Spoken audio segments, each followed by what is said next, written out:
Hello, and welcome to this opportunity for you to learn, develop, and contribute more to your cause. Today, you'll hear from Carol Jacklin-Jarvis, a senior lecturer and former director of the Open University's Centre for Voluntary Sector Leadership. You'll learn how you can define the leadership practices in your organisation, how day-to-day leadership practices can be bundled, how approaches to leadership differ with higher levels of role delineation, and much more. Enjoy! Carol, it's great of you to join us. So, to get us started, do you want to talk us through what is meant by leadership as a practice? Yeah, thanks, Zach. It's nice to be here and a good starting question. So yeah, when we're talking about leadership as a practice, what we really mean, quite simply, is focusing on what it is that people do in leadership, how they interact together to make things happen, to make some things important and other things not so important, to stop some things happening, get things done, what it is they actually do in the everyday. So we're looking at everyday interactions rather than, if you like, some of the big strategies and so forth that often are looked at in other leadership theories.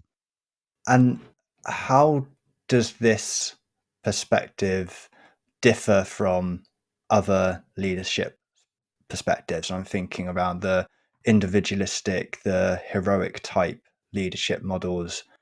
And what would you say are the pros and the cons of the practice lens?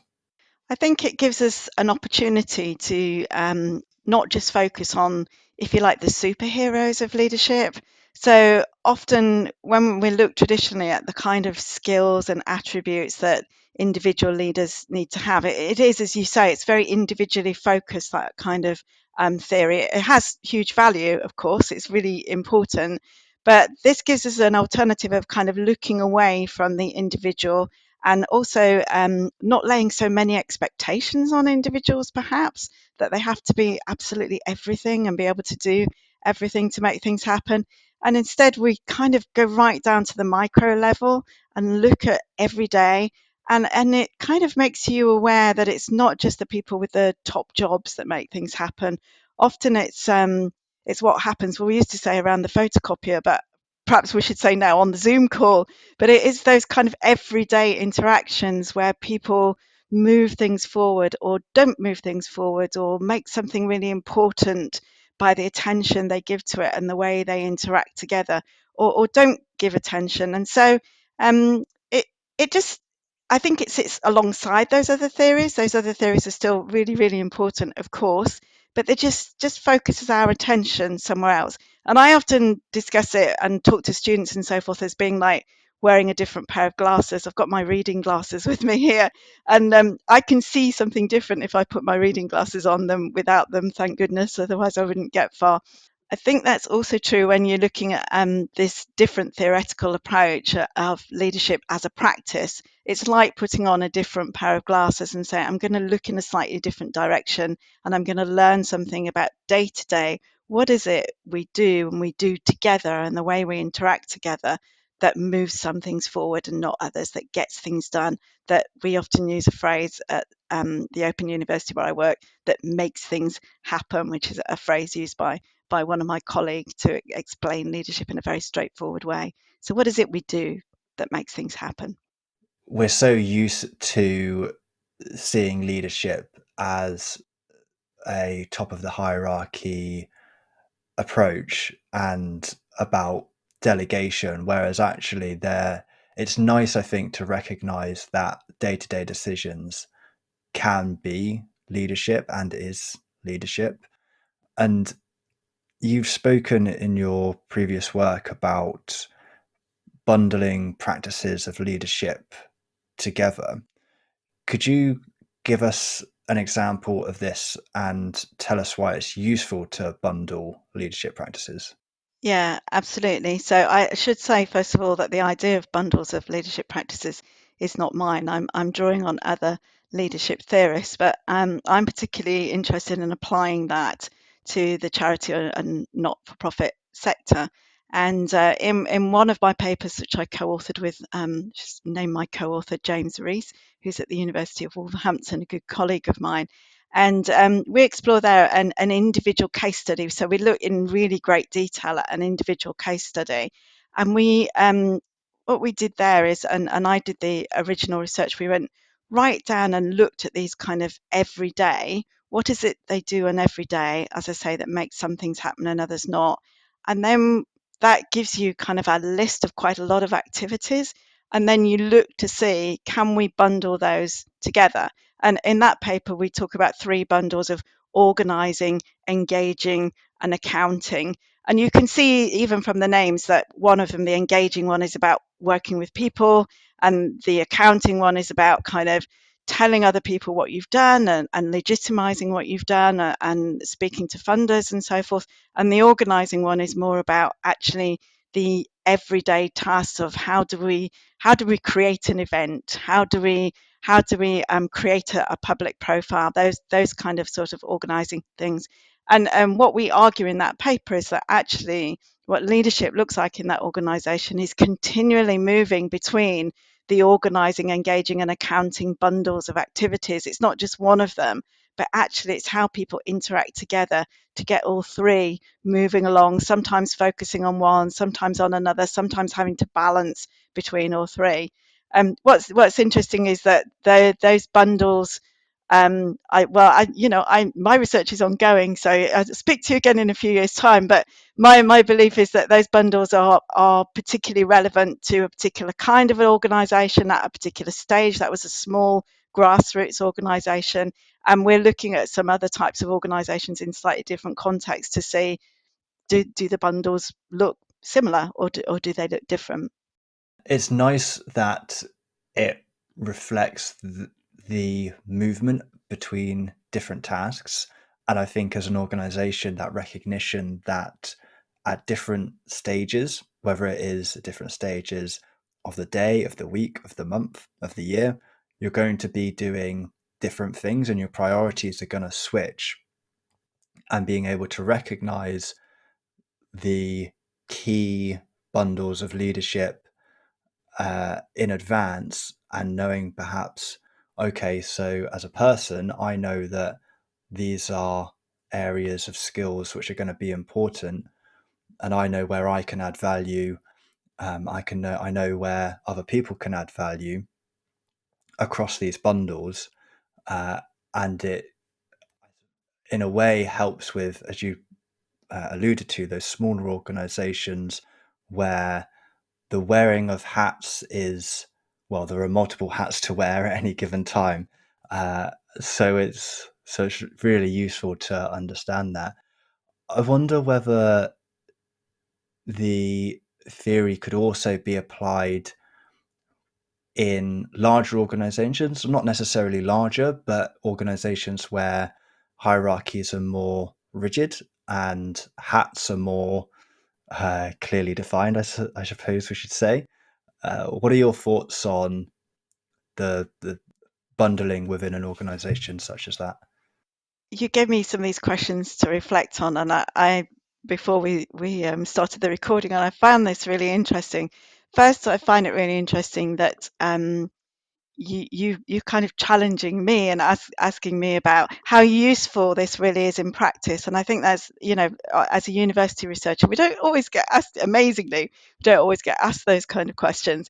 But I think it's really good to be asking those questions, and to for somebody like me to reflect on how helpful would it be for an organization to identify that at this stage of our development, these tend to be the bundles of leadership practice, and to be more conscious, if you like, and more reflective about how we're moving between them and who we're involving in them.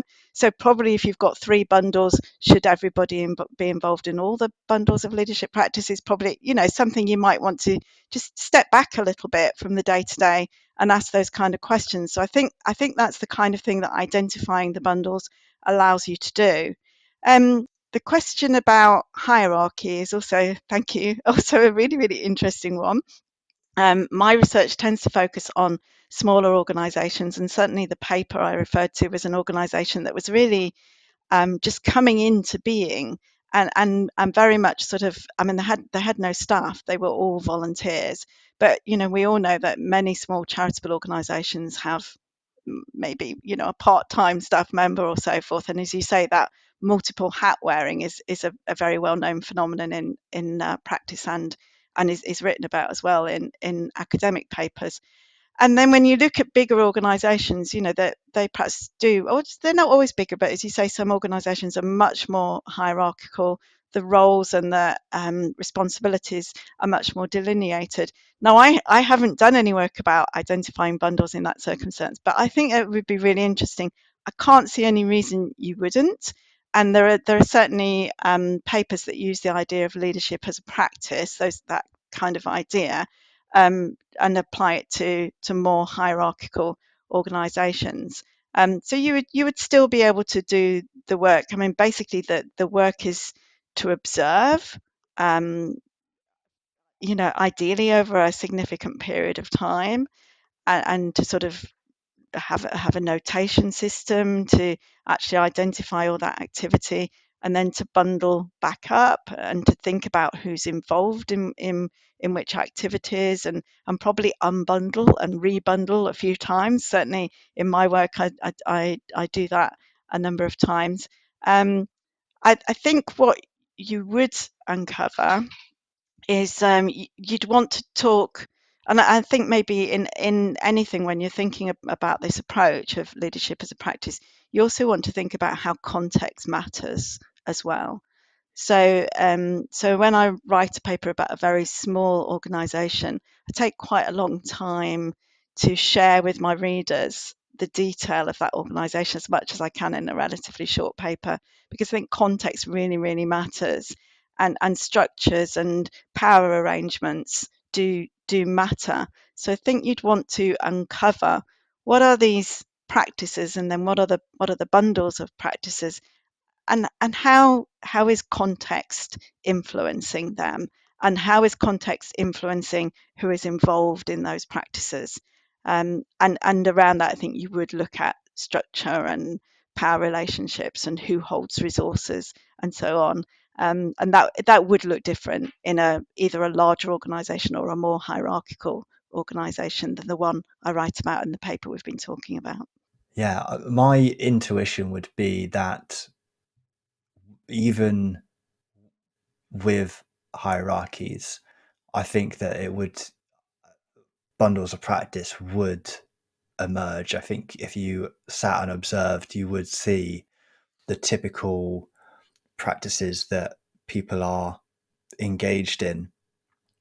And I think there'd probably be perhaps maybe more practices and perhaps the opportunity for bigger bundles. And I think the bundles would probably be different in different departments, so depending on how the organization is structured. And I think that could be interesting, whether you'd see in, say, a finance function, this is the bundles that you see, and then in a marketing function, I imagine there'd be different bundles that um, would come out. You touched on it a little bit. I wondered if I were to start observing my organization, or if one of our listeners wanted to start looking at what bundles were in their organization, um, what's what's the sort of process that someone should follow in order to do that? We've spoken about observation, and we've spoken about reviewing power structures, but what else? Perhaps you could um, give us a step by step of what you did, and then hopefully that would give someone the inspiration to be able to roughly follow in your footsteps. It's quite a big question to ask step by step, because as a researcher, it involves all sorts of questions about how you choose to get involved with an organization, and also how an organization chooses to get involved with you. And so, although often as academic researchers, we kind of talk about research strategy and the choices that we make, actually in practice, there's you're in a relationship with an organization. Now, with the particular paper that I describe, I think I say in the paper that, I was able to attend meetings, and I did some volunteering for them as well. And so, I got to know them a little bit. They chatted with me, I interviewed them, and that was over the period of a year. And I was there as a researcher with from the university, with consent and ethics consent to research. So there's a whole kind of framework of research around being a researcher at a university. And I suppose you would expect me to say that I might say, find a friendly researcher and go and work with them at an institution if you can. However, thank you for your very pragmatic question as well. I think there's a really great question about how you might do that within an organisation with, with not massive resources, because I know non-profits don't have massive resources, and I think it does involve um, sitting for quite a long time and watching meetings. And for me, I didn't take part in the discussions in the meetings that I describe in that paper. I've got another paper which actually uses a slightly different methodology, but I think you have to adapt to what is in front of you. But there is a lot of watching and observing, and then note taking. And I took quite detailed notes just about what people were saying, but also about how things were happening in the room and things were not happening in the room. Um, Things that perhaps I might have expected to see. So, whether the meetings were very formal or informal, who was in the room, and just particularly noticing where um, things became possible or became important, and trying to understand what had happened that might have made those things important. Now, one of the difficulties I realized was that some of that stuff was happening outside the room. And I would say that in some of my other research as well, that you can sit and observe, and then you think, oh, at the last meeting they said so and so, and now they seem to have changed their minds. What happened between meetings? Which is always totally intriguing for a researcher. If you're inside an organisation, you might have a better take on that. But as a researcher, often that means that you need to set up an interview and actually talk to people. And again, it's about, I think with this kind of research, it is about being very well known and embedded in an organization. I mean, I know other people, some colleagues who've done similar sort of work, and they've really got close to the organization and embedded in it in order to try and understand these detailed micro interactions. So you end up with lots and lots and lots of information. You're taking away the agenda papers if they're that formal, or you're making a note of what the chair says the agenda is, if there is a chair, even there may not be, and you're detailing all of that, and then you're going through it in quite a lot of thorough. You can do this with software. You can kind of set up in software so you can pick out similar things that might be happening and that are repeated. I mean, one of the things I was going to say about big organizations when you were commenting on that is this might actually be slightly easier, because you might find that practices are routinized and into the structure almost in big organizations. But in informal organizations, they don't necessarily repeat things the same way. They do things in a completely different way this month from how they did it last month, because that's the joy of an informal organization. So it's, that's fantastic. So then as a researcher, or as somebody trying to do some research on your own organization, you would end up with lots and lots and lots of information, and that's where trying to bundle it up is helpful. Otherwise, I think it's just too much detail, doesn't tell you very much. So bundling back up really helps with that.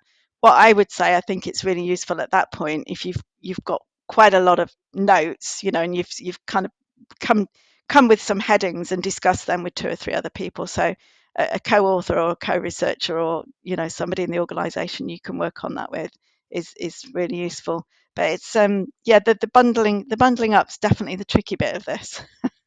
Oh, interesting.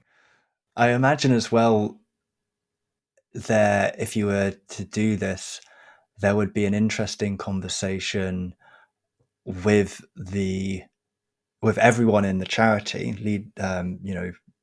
management, and everyone, is as to, is this what you see as well? And I imagine that process might take a while of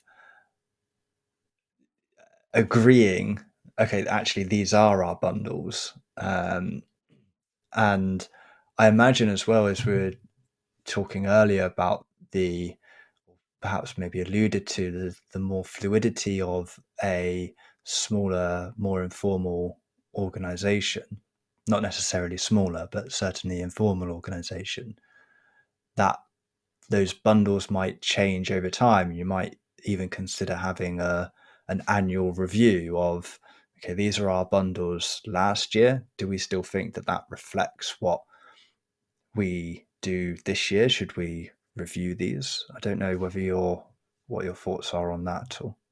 Yeah, I mean, I think this kind of research, and again, it's really useful to reflect on your questions about using this kind of research, in practice, which is, I always want my research to have an impact on practice, but I think you also have to be really careful that, I would not want this kind of work to become something where people then go, oh well, because we identified this is what we've got to do, because I think that's not what this kind of research is about. It's actually about looking back over a year and saying, oh look, these are the things we appear to have done together, the kind of activities that made things happen, or stopped things, or meant that some things couldn't happen, and so on and so forth. It doesn't explain everything at all. As I say, amongst other things, there are power systems to take account of, but it can help with understanding that. So I think you certainly would not expect that. I mean, it'd be interesting that the organisation, the paper we've talked about a bit, I wrote that some time ago, and I worked with them several years ago. It would be really, really interesting to go back and see. But I would imagine that as you change as an organisation, the bundles and the balance between them would both change, and the people who might be involved. So you might, you might say, well, we need only to involve some people and not everybody in these bundles now, because we've got to a certain size. Or you might say, no, we need shared ownership of these. And in some ways, that's a kind of, I haven't really reflected on this before, but there's a kind of value statement about the kind of organisation you are at that point as well, isn't it? And about the kind of ways that you want to work. What I think primarily is that it can be a tool for reflection. I think often these kinds of ways of just looking at the everyday practice of an organisation, they become, a tool to use for a stopping off point, as you said, whether it's an annual reflection or it's just one amongst many things you could do, and just stop and say, oh, we think we've observed this. Do people recognize this? Does it make sense to people? Do you think we're doing too much of one and not of the other? Are we too busy? Are we so busy accounting to everybody that actually we're not managing to engage people, for example? And do we need to kind of switch in that balance, or is there something we're missing out altogether here? Or do you think you're all doing something that isn't picked up by these bundles? And that's the kind of reflective practice, if you like, that I would encourage people towards, rather than in any sense, not saying you were suggesting this, but in any sense saying, oh dear, we identified these, so we've got to do these because this is our best practice. No, I don't think that's what this approach tells us. Does that make sense? Yeah, that makes complete sense. And I love the idea of using management tools as a basis for reflection and conversation. I think it's very easy to see them as gospel and to think about following the formula. And actually, I find that with most management tools, or certainly a lot of management tools, uh, they are, as you say, structures for a that fit into a wider conversation and wider reflection. And the nature of a with a lot of tools is that they simplify things usually into matrices or into boxes or what have you. So there is an element of um, removing of nuance while you go through the tool and categorizing within a tool.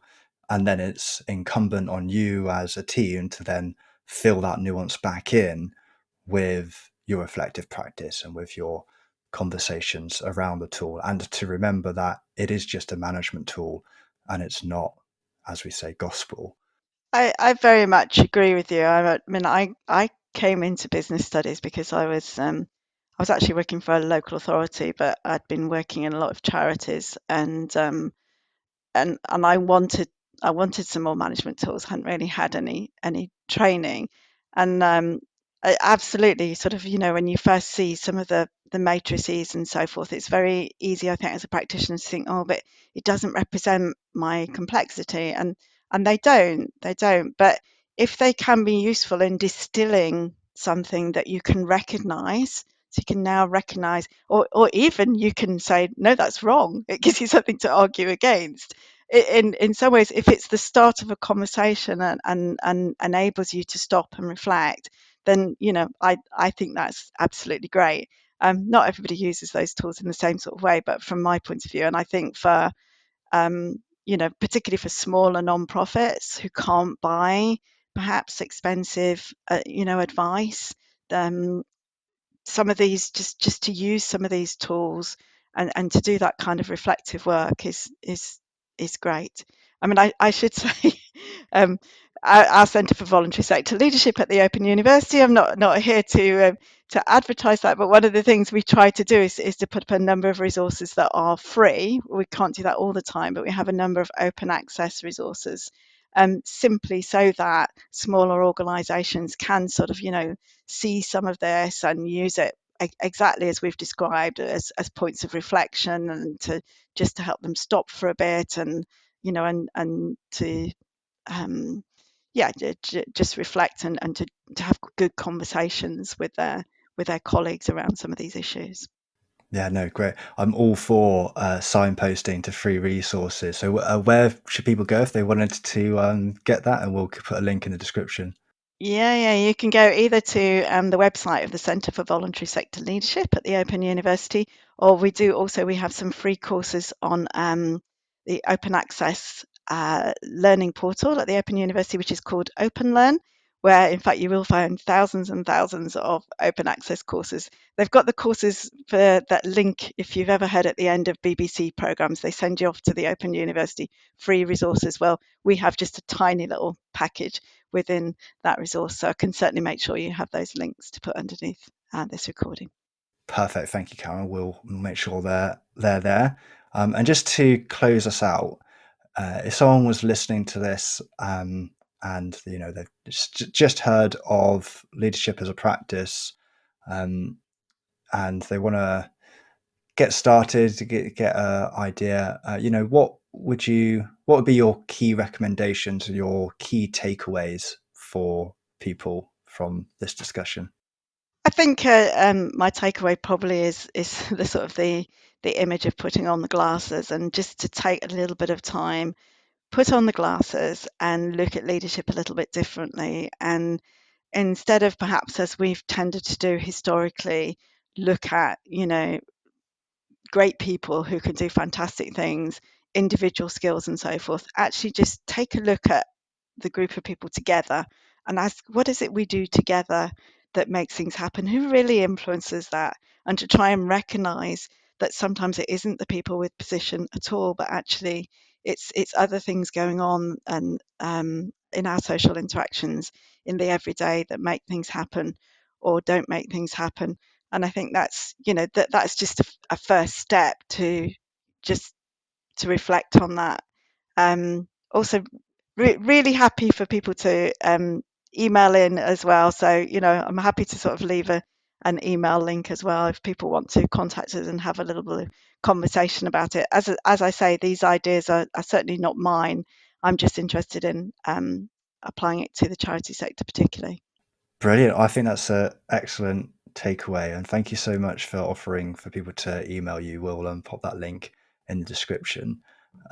Is there anywhere else that people can keep up to date with your work? So Centre for Voluntary Sector Leadership, which we've mentioned already, so we'll make sure we've got that web link there as well. And you will see links to my work. You see there are blogs from myself and other colleagues, all working around issues to do with the voluntary sector. I've got colleagues working on diversity issues and leadership, mainly smaller organisations. We've got PhD students whose work is disseminated. Some of us are also doing some work around digitalization.